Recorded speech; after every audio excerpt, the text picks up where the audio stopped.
Hey Jasmine, hello Claire, welcome back. So what I want to talk about is your perception of the red pill community. Would you say it's accurate that you perceive the red pill community or the MGTOW community to be sexist? Would that be accurate? Yeah. Yes. More the MGTOWs than general red pills. Incels aren't great either. I don't know much about them. I think they're guys who want to date women but feel as though they're so beta that they can't. Like, yeah, I've heard a depressed sort of, it stands for involuntary celibate. Yeah. Like, so what about you, Claire? Yes, generally I've seen them to be sexist. Some, I think, that's not their goal. They don't mean to be. But, yeah. Yep, so I met both of you when I was doing interviews for my channel, and you both agreed, thank you so much, to be in my videos. And then you watched yourself on YouTube. Like, what was that like, your experience of seeing yourself in the video, reading the comments? You know, how was that for you? I hate seeing videos of myself and hearing my voice on video, so if I ever watch this back, it'll be a miracle. As for the comments, I do have to brace myself because I do know what the community is like, having seen other people sort of like engage with this and watching the YouTube videos and everything, so I did kind of know what I was in for. The whole reason why I came back and I put in that comment was because I knew that I was going to be misconstrued no matter what I said, and I was the only person that I could rely on to defend myself. And it was quite shocking getting messages from a certain someone who was just so blatantly, I don't know, just emotional and angry, and I couldn't figure out why, because the whole video was just about cognitive dissonance, and I was actually agreeing that, you know, everyone is cognitively dissonant, and he was just like telling me that I wouldn't piss on the people in a fire if, what was it? It was like, don't trust this person to piss in you in a fire if worse came to worse. And I was like, well, what? Where is this coming from? Where was all this hatred coming from? And I was so confused. I'm going to ask that question in a second. I'll just get He retracted. If you guys go back and look for those comments, you'll find the replies, but you will not find the person who made the comment because he deleted them. Interesting. Well, did you take that as a kind of victory? I take it as cowardice. Oh, righto. The gauntlet's been thrown down. I take it as cowardice, and I'm not going to name him because he deserves to live. But he has commented on many of your videos. Okay. And is sort of like a regular commenter and that kind of thing. I just think that if you're going to personally attack someone, if you're going to go, I don't like you because of something fundamental that has nothing to do with your argument, you don't have an argument anymore, and your argument doesn't have legs to walk on anymore because you've had to resort to personal attacks. But yeah, I mean, that was rough. But I mean, other than that, like, people were generally kind of nice. I stopped commenting a few days after that just because it started to become a bit superfluous, and I didn't really have time to comment back on everything anymore because it was getting closer to exams and that kind of thing. I'd much rather focus on my schoolwork than your interviews, no offense. There were a lot of respectful comments, I thought. Comments. Not so much for your video though, Claire. What was your experience like? So yeah, I read the comments. I found they were overwhelmingly negative. And a lot of them, which kind of surprised me, or maybe it didn't, I don't know. A lot of them were quite shocking because they focused, on things that weren't to do with what I was saying or what anyone else in the video was saying, but one's about their appearance and attacking them, personal attacks, and ones that sought to belittle the women because of what they looked like. Like, that was the only thing that mattered. Yeah. I noticed that a lot in the comment sections of your videos that people attack. A sap? Yeah. I have no idea. I was called a sap. I don't know Like what being a like sap sappy, was. like very. I don't know. I crying saw or other something? people were called saps too. I don't know what a sap is anyway. One thing that's really I found bizarre is how many people comment on the size of women's foreheads, which I'd never known was a thing before. But I've read so many comments. I didn't notice that. God, forehead is so huge, I can't believe it. No. Yeah, I'm not like that. Anyway, you then came back and then you made a post under it. Oh, I did. I Because did. I was a bit. I don't know. It overwhelmed me and it kind of saddened me. It made me think, what the hell is going on here to make all these men so angry at the women in this video that they don't want to appreciate what they're saying, they don't want to listen to it, they just want to attack and speak out of the only ideology they want to subscribe to, which is the red pill one or the MGTOW, yeah, whatever it was. Yeah. So that's why I commented, and I have no idea what I said. I think it was kind of asking why. Like, why am I getting these, or why is everyone in this video getting these comments? Why don't people want to engage in a dialogue with me? And I also commented because I thought, okay, there's all these men commenting, but there's no one that disagrees with them commenting, and that kind of angered me. Yeah, like there was no one to defend the women in this video, including myself, so that's... Not Also all of the commented. commenters are awful. I just They're want to not, make that no. clear. It's like a 60-40 split, maybe. I would say 70-30. on my that video kind of it thing. was more of a 90-10 split. Yeah. That video did seem to annoy a lot of people. I did see the comments on that. It was. I mean, I don't know. I assume that the people who comment potentially are the ones who are quite passionate sort of would say about so. it. So it might not be even an accurate Yeah, it might representation not be, of exactly. the whole kind of audience. But undoubtedly, we established fact right here between the three of us, the men are angry, right? Like the red pill movement, the MGTOW movement, they call it the anger phase. It's not meant to last. You're meant to sort of get over it. But there's a lot of anger there. From your perspective, how do you explain it? Has it existed? Has it come out of a vacuum? Is it pointless? Are they scapegoating? Is there something real behind it? Why do you think these men are so angry? I didn't think it was scapegoating, but now that you've mentioned it, it could be because they are deflecting their anger onto people who had nothing to do with their personal lives and that kind of thing. I definitely think that the majority of the people in MGTOW have experienced some kind of anguish in their life concerning women. Either they've been an orbiter and applied that to all women, or they've been in a long-term marriage that's ended in a really rough divorce, or just simply that they've been like rejected once too many. That has caused them to be like, go off to this, to the red pill society type thing, and then find MGTOW and go and read it, and then have that confirmation bias sort of situation where they sort of like whenever, you know, like that thing where if you're sick, like with like a flu or something, you go like online and you like look up your ailments and Like a things like hypochondriac, that. right? Yeah, like you have like everything. You have like cancer, you have like HIV, you have like I don't know, scurvy. And I feel like they kind of do the same thing, but in reference to women, where everything that I read confirms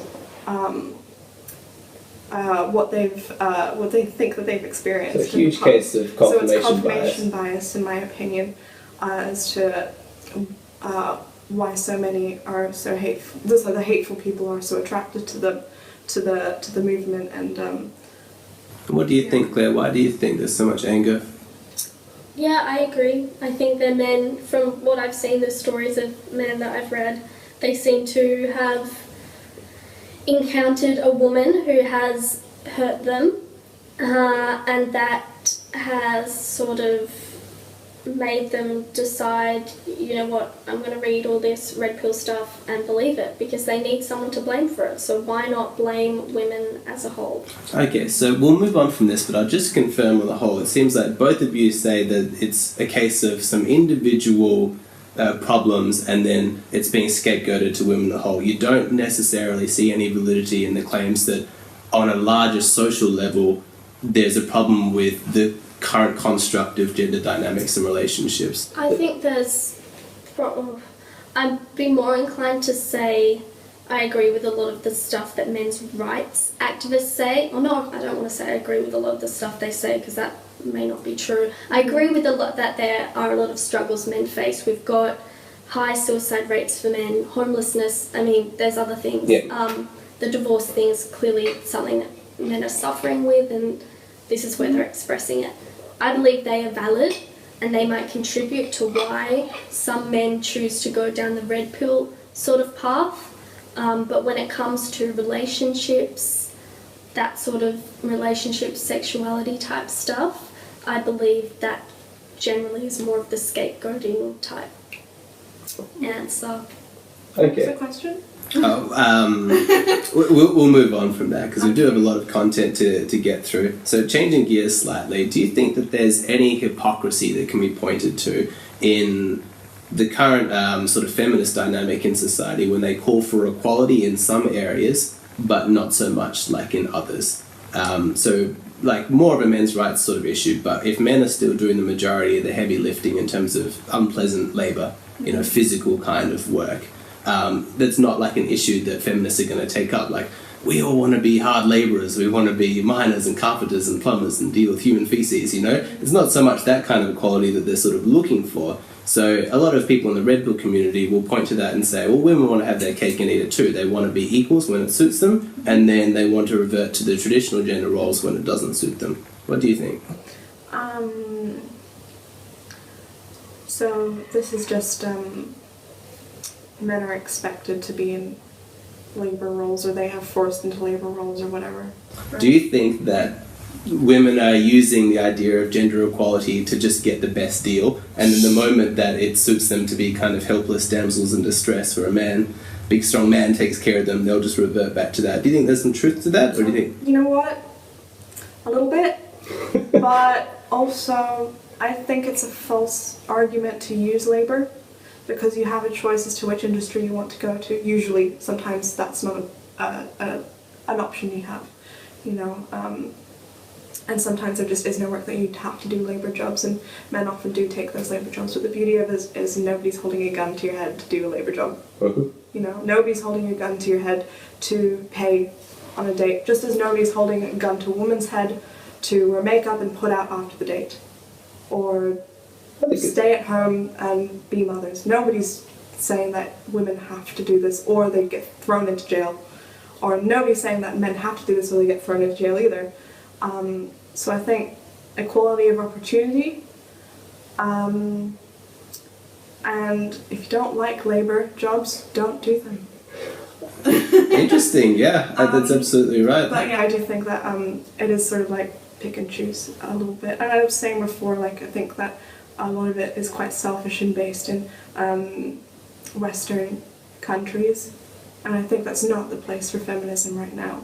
I think the place for feminism resides in places where there are still massive injustices done to women, because it is still a woman's, it's all done from the woman's perspective. It's women's equality to men, so they are looking at it from a woman's perspective rather than going for the men. Like, you can, like, the men's rights activists are men's equality to women, so they're looking at the male issues, right? So I mean, obviously there's going to be a little bit of blindside, but that's not the main problem. The main problem is that they're even missing the tough issues for women.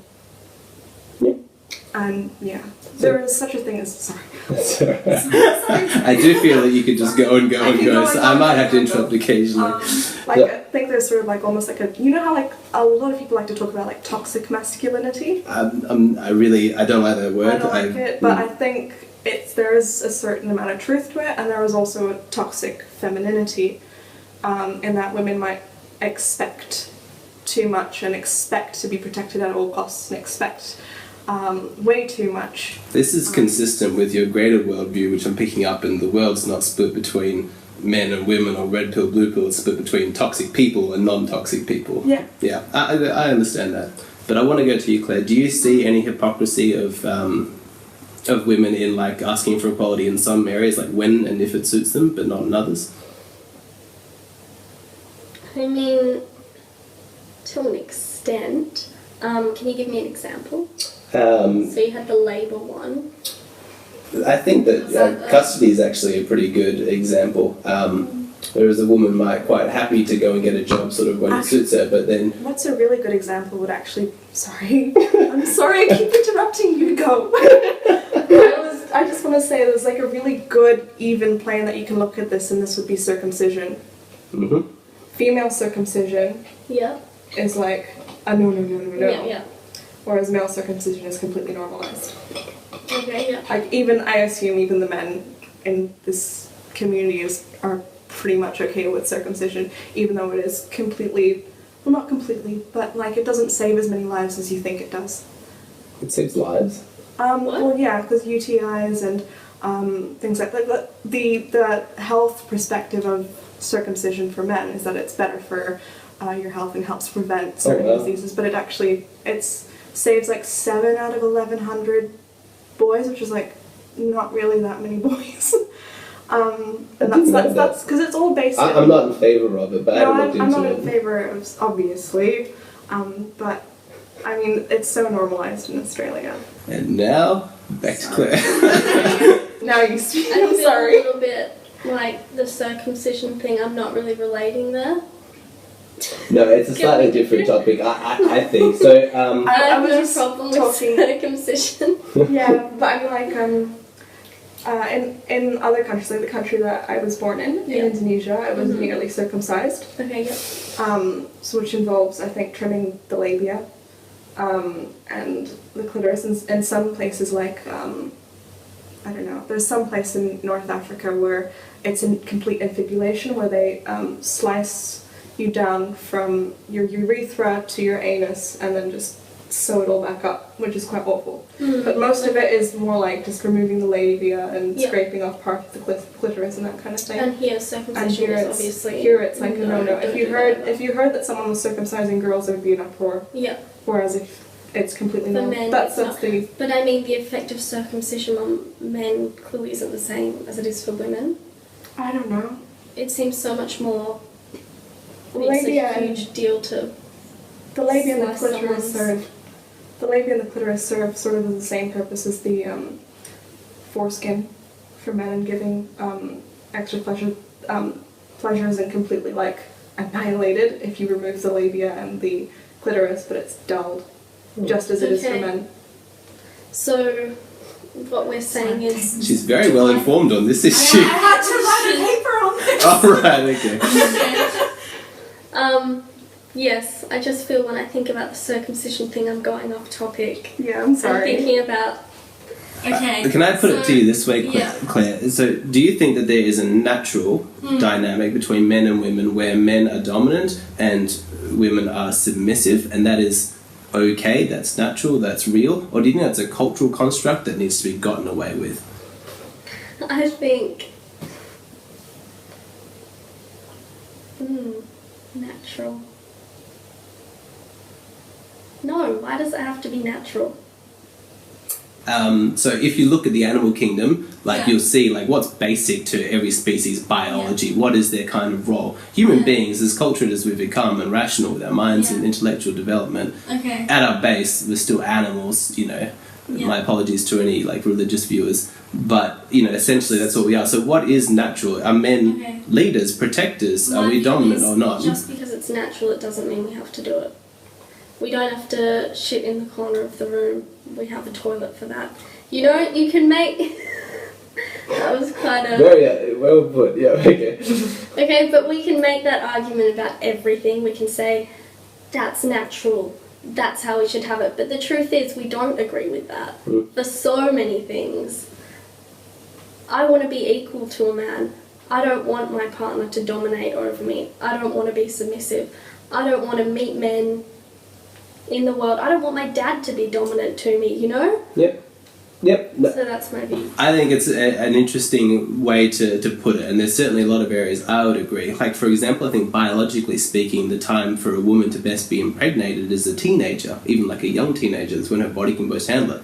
thank God our culture doesn't doesn't do that. I think that would I probably lead to wouldn't so go much. to young teenagers because their hips still haven't developed. Oh, okay. I don't know the exacts about it, but I know throughout history women have been like child brides and things Yes. like that. And, you hear it now and you think, oh, God, how appalling. Yeah. It doesn't mean it wasn't necessarily natural for the species, Yeah. but as a culture, we've evolved beyond our kind of nature. So I can see your perspective in that one. So in one of my recent videos, we discovered that women weren't really attracted to men who were like heavily emotional or like displayed like a lot of their kind of emotions. They preferred men to be a bit more reserved, a bit more stoic or even kind of mysterious. At least at the beginning of a relationship, like a lot of women found that more attractive. And then it was difficult for the women to sort of explain how delicate the dance would be for a man in what's good for his mental health, which is basically being like a woman, being able to talk and share his feelings openly, but walking this razor edge that men have to do of trying to maintain attraction to the women that he's attracted to. Whereas if they're, overly kind of sensitive, the women are like, oh, look, I'll be your friend and we'll eat ice cream on the couch together and watch, bad movies and bitch about our friends, but I'm not going to sleep with you. I'm going to save that for Chad Thundercock down the road, I find emotional men attractive. There we go. Done. End. Okay. So what does that mean? Is there a limit to you? Like, you don't want like your partner to be kind of self-controlled and repress himself even like a little bit. You want him to be completely open and sobbing if that's what he's feeling. Yeah. If he wants to cry. I would want that from anyone. But does that provoke, I forgive the personal question, a sexual attraction for you or just like an emotional one? Okay. I guess it is more emotional.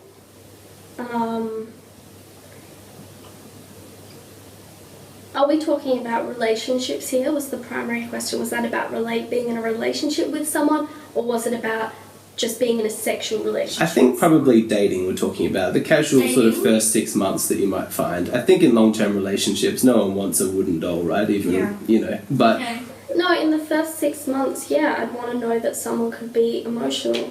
Otherwise, I wouldn't want to be in a relationship with them. Yeah. I like it when people are true to themselves, and if that means needing to be emotional, then so be it. Do you find emotional displays from men sexy? No. Okay. No. My first thought when a man is crying, or even a woman is crying, is not, geez, wow. Let's get it on. I know you wouldn't think that. I'm just trying to illustrate. Yeah. I'm sorry. A bit of dramatic flair. I appreciate it. I'm sorry. I am emphasizing for theatrical benefit of the people watching. Yeah. But no, I don't find overly emotional men or women attractive. I think there's a relationship counselor called Esther Perel. I don't know if anyone's heard of her, but I actually think that Red Pillars would like her because she's quite honest and shares some of their views, I think.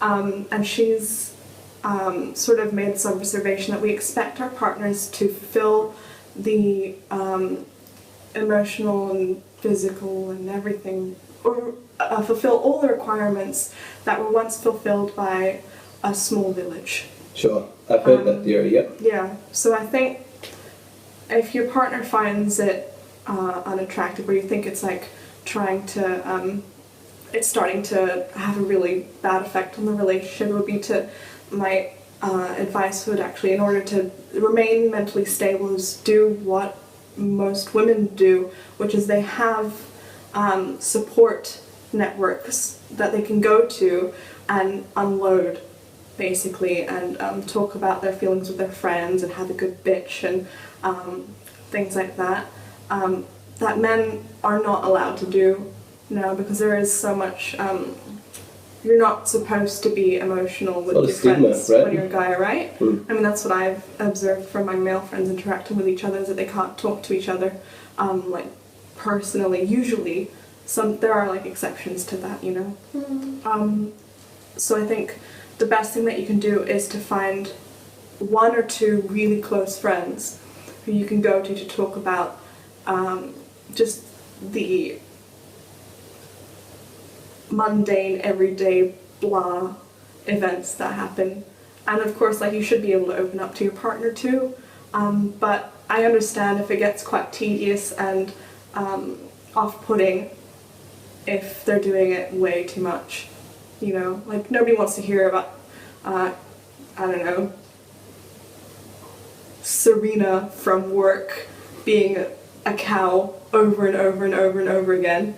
That's why once is enough, right? So that's why you go to your friends and then you talk about Serena, and they're not going to be too fussed about it. Yeah. You know, that's what I think I personally. understand, yeah. Is that's how you can get around it. You don't need to talk emotionally all the time with your partner. If you have a serious concern, obviously voice it within the relationship. Or if there's something in life that's like really hard, you do need that sort of beam of support, then sure, ask your partner to help you. But if it's just like a mundane thing and you just need to like vent, I think a friend is probably a better route to take. Yeah, sure.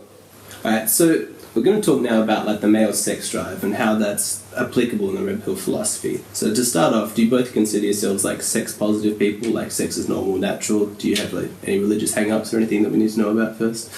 No, okay. No. So do you think that the male preoccupation with sex makes them shallow or superficial in any way? The only time I would think it is when women are objectified, which I think happens a crap load. And that, to me, it angers me, honestly. I hate being objectified. I don't like it when men look at my boobs. It makes me uncomfortable. And that makes me judge the male sex drive on those occasions as being shallow and superficial. But no, generally that's the only time I would call it that. Okay, so as a follow-up, like, would you entertain any other kind of motivations for men for like looking at your boobs or viewing you as a sex object aside from them just being like superficial or shallow or kind of like animalistic? Like, can you imagine there's some other motive, perhaps a more noble one, that even though it's offensive to you, it's not coming out of like an ill place from the man? If you had some tomato sauce on your shirt, you're like,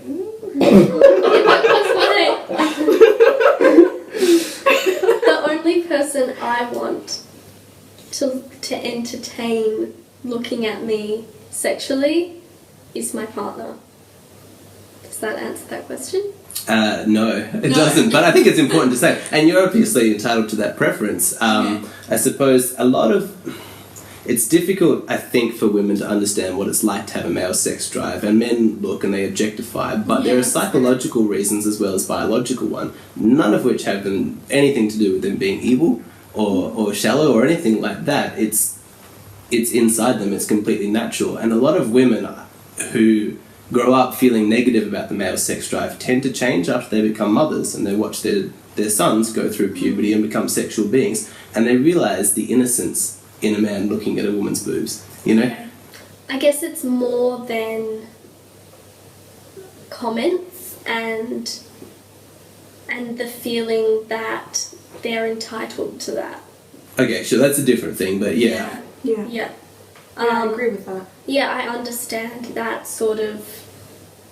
Yeah, it's natural and it's an innocence thing. I mean, yeah, I get that. So I'm personally I get that. come from the sector of the male sexuality is beautiful as female sexuality, Yeah, sure. and there are appropriate ways to express it and inappropriate ways. Yeah. I'm going to get to that because I want to ask you guys, do you personally believe that in the Western culture we live in a rape culture?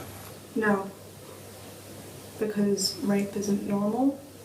I mean, the whole idea of rape culture is that rape is normal and accepted. And if we're in a culture where rapists go to jail, rapists are looked down upon, rapists are Like shamed, right? shamed, we clearly don't live in a rape culture. I think it depends what a rape culture is. What's your definition of a rape culture? Or can you just briefly tell me what you... I think Jasmine did a good job, but a rape culture would be one where rape was generally accepted encouraged, or maybe like people looked the other way, like it was at some level tacitly acceptable. There could be. And there's a claim from feminists that we live in a rape culture. I definitely think there are groups within our society that have rape cultures going on. Rapists, for example. No, not like that. Maybe like private schools. Wow, okay. Because there was a situation this year where a boy was raped in an all boys private school, I think it was this year, with a carrot while on, I don't even know if you can call that rape, if it's done with like not a penis. Yeah, no, Yeah, did you hear about that?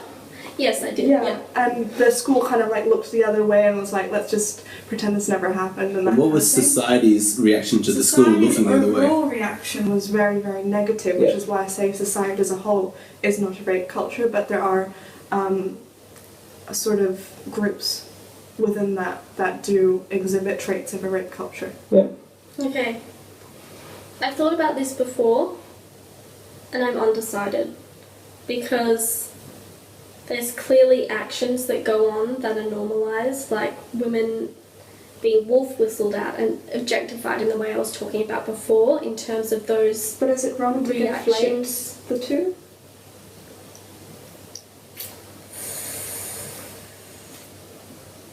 See, I think those are actions that lead to things like rape being okay. Wow, okay. Okay. It's like a Right, slippery I think slope, that's- sort of. Yeah, that would be my belief. This sense that, yep, I'm entitled to look at a woman that way, I'm entitled to sex with her. And I mean, if you look at the levels of rape, how can you explain that? I don't know what does levels of rape mean? Oh, sorry, like the statistics of, Okay. of rape being, high for women. So it's... Well, statistically speaking, you're more likely to be raped as a man. Far more men get raped in prisons every year than would happen to private citizens like out there. So on the whole, rape is an issue that Australia? I heard that statistic from a man called Gavin McInnes. He's an American. I don't know. It's probably an American statistic. Yeah. But I mean, it's applicable. Okay. I mean, So Because more American people... culture is quite similar. Like on the whole, like if you're born Yeah. if you're born a boy, statistically speaking, I think you're more likely to be raped. You're more likely to be raped as a boy, as a child. But all of this rape, far majority of it is rape done by men. yeah. I think the statistics are pretty overwhelming on that one. Yeah, which is where I get into like objectifying women, that small beginning of it leading to, why I think maybe there is a rape culture, because that is so normalised. Yeah. Things like objectifying women. I keep using that example. But you think it's all connected. I see from your guess perspective. I probably share more Jasmine's perspective, but it's fine.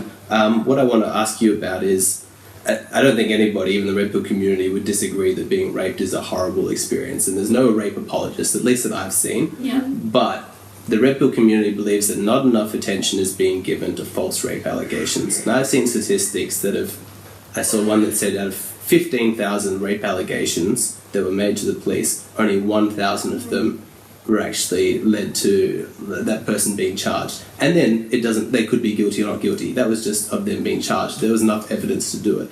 And that there is a huge epidemic of false rape allegations that are completely ruining the lives of men. And as horrific as being raped is, it's one of those traumatic experiences that's over. All of the shame is with the rapist. You've got that victimhood to fall back on and stuff it like that. screws over the rest of your life because everyone has already painted you as a rapist. Exactly right. If you get painted as a rapist man, and in a lot of cases you might be innocent, the woman potentially could be making it up, or she could have just changed her mind afterwards, but that accusation has so much power, and in the court of public opinion, there's very little that you can do. And they would say that not enough is being done to provide negative consequences to dissuade women from using this word so lightly, and more needs to be done to protect the presumption of innocence of men, to actually prove that they're guilty before everyone just like, oh, well, he was once accused of rape, life over. This is a tough one because I've had personal experience with it, and before I did, have you heard of the, it's sort of, I guess, a feminist perspective or saying it came from that, that if you choose not to side with anyone, you are automatically siding with the rapist. Have you heard that? Does it come sort of like from the philosophy that those who do nothing are the true, like, committers of evil? Yeah, that sort of thing. That kind of thing. I know the Nazi quote, the famous one, Yeah, that all it that's what I takes was for evil to triumph is for good men to look on and do nothing. Yeah. I have strong feelings about that particular one, because I've had people tell me if I'm not part of the solution, I'm part of the problem on a huge number of issues when I've been working on my own kind of stuff, and they've been using it to try and shame or guilt me into giving them money, Yeah, and in my mind I'm like, that's not right. thanks dude. So I guess as a feminist, a lot of times I have thought, okay, if I even think, if I even question someone, a victim, someone who's claiming to be a victim, their believability, I felt like that's really wrong. And it's only after being through an experience, not personally, but someone I know, a male, being accused of rape, and how that has affected this person. It's only since then that I've begun to see this as an issue. Men being wrongly accused of rape. It's impossible to know how many people in prisons with sentences actually committed those crimes. Like, for sure, it's difficult to know. I feel like if you're in prison and you went through the actual legal system, in all likelihood you did it. I know that sometimes it happens. Yeah, I'm but more it's concerned difficult about to- some it's women difficult. who make an accusation and never intend on filing a police report. Yeah. They just want to label the guy, and then Yeah. it's Oh, done. okay. You know what I mean? Everyone's, Okay. yeah. It has so much effect, you know, friends not being friends with you anymore. Like, I understand the effect that this has. But should there be more done about it, is what you're asking. There should be some kind of an action. There should be action being done on this type of thing. I think it's not just as bad, but it is bad to accuse someone of rape when they have not raped you. So I do actually think that legal action needs to be taken, and perhaps that person should serve jail time for making a false accusation, because that's not fair on someone. I haven't met anyone who's... I guess the whole thing is hard to prove, so I think the answer needs to be something that's not necessarily the whole thing is a hard legal to thing. prove, but I think it if needs to it can be proven, one way or another, that this person has lied either through their own confession, through like a friend or something, or I don't know, they're just alibis not matching up, that kind of thing. There should be action taken so that we know that false accusations of rape are not permitted, and we don't live in a rape accusation culture. Sure. Yeah. So, what? Just quickly, I think a lot of these false accusations come from a blurring of lines and people not understanding what rape and sexual assault We are. probably need more And education a lot around of it. them come when it's in a relationship, so rape in relationships and that sort of thing, or just blurry situations that are very hard to I think- define, and Well, this is where... What the men in the red pill community do is they say you've got to get consent written, send a text afterwards saying, I really enjoyed that, I hope you did too, and when the woman says like, yeah, that was great, you're like, right, you know, kind of safe, you know, because they're so frightened about that post-regret being turned into a rape accusation, their whole life could be ruined just on the word of woman, that they feel that need, so they're protecting themselves. Yeah, I suppose that's reasonable. It's an interesting idea. I think it might take some of the romance if out, they're but afraid, then they're afraid. I mean, like, women do all sorts of things to try and that they've been taught to do to try and avoid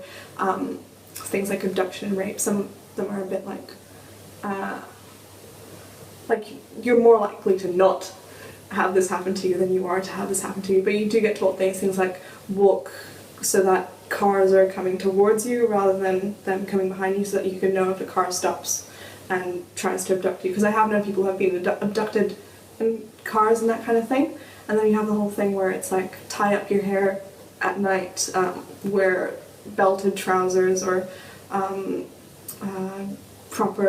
always pack adequate shoes, you know, that kind of thing. Like And running joggers. this is sort of like that, but for men, and it's done The male equivalent, to Yeah. protect themselves from the dangers that are specific They're to men. absolutely entitled to do that if they So, want. when we were talking before about viewing women as sex objects, I'm going to take that really literal and ask you guys what your opinion is about literal sex objects, which is the rise of like sex dolls and sex robots with artificial intelligence. I don't know if it's something you've kept up with, but the technology is increasing really, really rapidly. And the women look like perfect 10 models, you know? They're not making ugly sex dolls.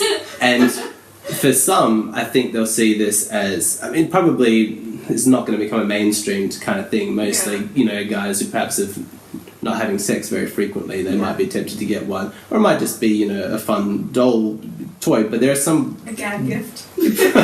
But there are some women who are really offended, you know, at the idea that you're actually objectifying women. You're turning real women into an object simply for male pleasure. We've got to ban these. It is wrong for men to have this. This is an argument that this will come to the fore, like in the news and the media. You'll see this discussion occur in a couple of years. I guarantee it. So I'm curious to get ahead of it now. What do you think about it? Do you think it's fine? Is it harmless, or is it a problem? I think it's inevitable, but it's the same problem that I have with mainstream porn. I think porn can be horrible for men because it gives them a really false representation of what sex is. And if you just want to do porn for the rest of your life and not actually engage with any woman, fine, do that. But if you want to engage with women, you can't be watching porn and thinking that's real and expecting that to be real. And the problem with porn also is that it fetishizes women who aren't that normal, you know, skinny, white, whatever else. You know, you've got Asian porn, you've got fat porn. Can these people not be in normal porn? Like, why do they have to be fetishized? You know, it's a big problem I have with porn. Well, they respond to the free market, I guess. It's just, it shows you what the consumer wants, you know? Yeah. I guess, yeah, I see the same issues with porn happening with that. I don't have that much of an issue with porn. You can watch it if you want. You can not watch it if you want. I do think it can be unhealthy if you're watching way too much of it. Just because it can lead to sort of like, because like it's like almost a novelty, just like changing women and changing women. Let's have a different actress. I'm bored of this one. Let's have a different actress, and it can lead to. I've heard it can lead to problems getting it up, that kind of thing, when you do actually get yourself into a situation with a woman, just because that woman might not be as physically appealing, or you might just not be as interested as you did it the first time with her because you're so used to switching up with women. And you actually... I don't have a problem with sex dolls. It could be interesting just to see how far they go with it. Well, I'm curious. I'm intrigued as Yeah, to yeah. how it's all gonna like end up sort of like playing out, and how realistic they can actually get things, because right now it's sort of like uncanny valley, you know, like they're kind of like zombies, you know, like Oh, when you yes, like look okay, at something yeah. and then you realize that it's not a human, and you're just like, oh god, that looks like a human, but it's not a human. But yeah, I don't have a problem with sex dolls. I'd have a problem if someone I knew had one, because I just think it's kind of creepy. But if you want one, by all means you can have one, just maybe don't show it around. Very libertarian of you. I think that the argument, just to go back to what you were saying, Claire, would be that to assume that it would give men unrealistic expectations would just be making the jump that says that men can't tell the difference between fantasy and reality, which I think some would find like offensive, you know, like even children watching movies, they're like, well, I know that this is a fiction, this is a story, you know, like I think people watching pornography know that that's not... They do, You know? but the thing is, the more you watch it, the more it becomes your reality. And that's what I think. We need more long-term research on it. I mean, especially the advent of internet porn is still only decades old, so we'll wait and see. Let's move on slightly back to the rape culture thing, but do you guys see it as a problem that all men in society are viewed as potential rapists, or even worse, as potential pedophiles, like single men shouldn't hang around playgrounds, things like that? Like the point where feminism and fear of male sexuality has gotten to a point of hysteria where there's a presumption of guilt until innocence. Sorry, and you both have boyfriends. I imagine this experience is almost universal, that as a man, you've seen women look at you with suspicion before you've ever done anything, I've had it. It's an uncomfortable feeling, Yeah. I don't think it's fair for all men to be looked at as pedophiles. I don't even think it's right, because, whenever little kids are taught, who to go to for help, they're always find a woman, find a good woman, who looks like she's, a work sort of, person and isn't, too crazy. And I think that's really, it's wrong to do that. It's as a general rule, it's just, I don't know what I'm going with this, but there have been situations in my life where that advice has taken me down a much more dangerous path than if I had ignored it. And not every woman is innocent, and there are crazy, awful women out there who will do just as bad and worse to you than a man could, especially if you're a child. So I don't think it's right to brandish all men with this idea that they're all pedophiles and they're all rapists. You should just be careful of strangers. That should just be the general rule. Yep. And try and be as savvy as you can with, that's just, I don't know, that's just how I see it. It's not fair to look at all men that way. I just think you just have to be careful as a general rule. Yeah. Yeah, I agree. It's not fair to. I think it probably comes from the fact that men do have these sex drives, so how can that be distorted into something evil? But yeah, unfair. There is also the thing where we're I think I keep seeing online the teach your boys not to rape thing, as though the default for men. God, is that a real thing? Yes. That is so offensive. Oh my god. It's so bad. It's really bad, and it's it's almost suggesting that the default for men is rape. But I think it's also getting at this idea that men in our culture aren't taught to respect women. I would go completely against that. I think they are taught to. I would also, unfortunately, with all due respect, Claire, I completely disagree. I'd say it has drilled into boys to the point where they've almost become frightened of women and inauthentic. So I've noticed, in my interviews, for example, when I spoke to men can name the difficulties faced by women, the inner difficulties, psychologically and emotionally, perfectly. They know because they've heard it. They don't know from experience, but it's been drilled into them by this culture, the difficulties faced by women. When I ask women to empathise with the difficulties faced by men, it is embarrassing and a little bit frightening how blind they are to the difficulties faced by men. That's not their fault, of course. They're not bad people. And when I talk about them, often I get, very encouraging responses. But the culture doesn't do anything to return that favour. The assumption is men have it good, so men need to figure out what it's like to be women. But there are lots of areas where men don't have it good, and there's not that that men and women struggle reciprocal in different ways. Yeah. And we should acknowledge the different ways that different people from different groups face struggles in their life, I suppose.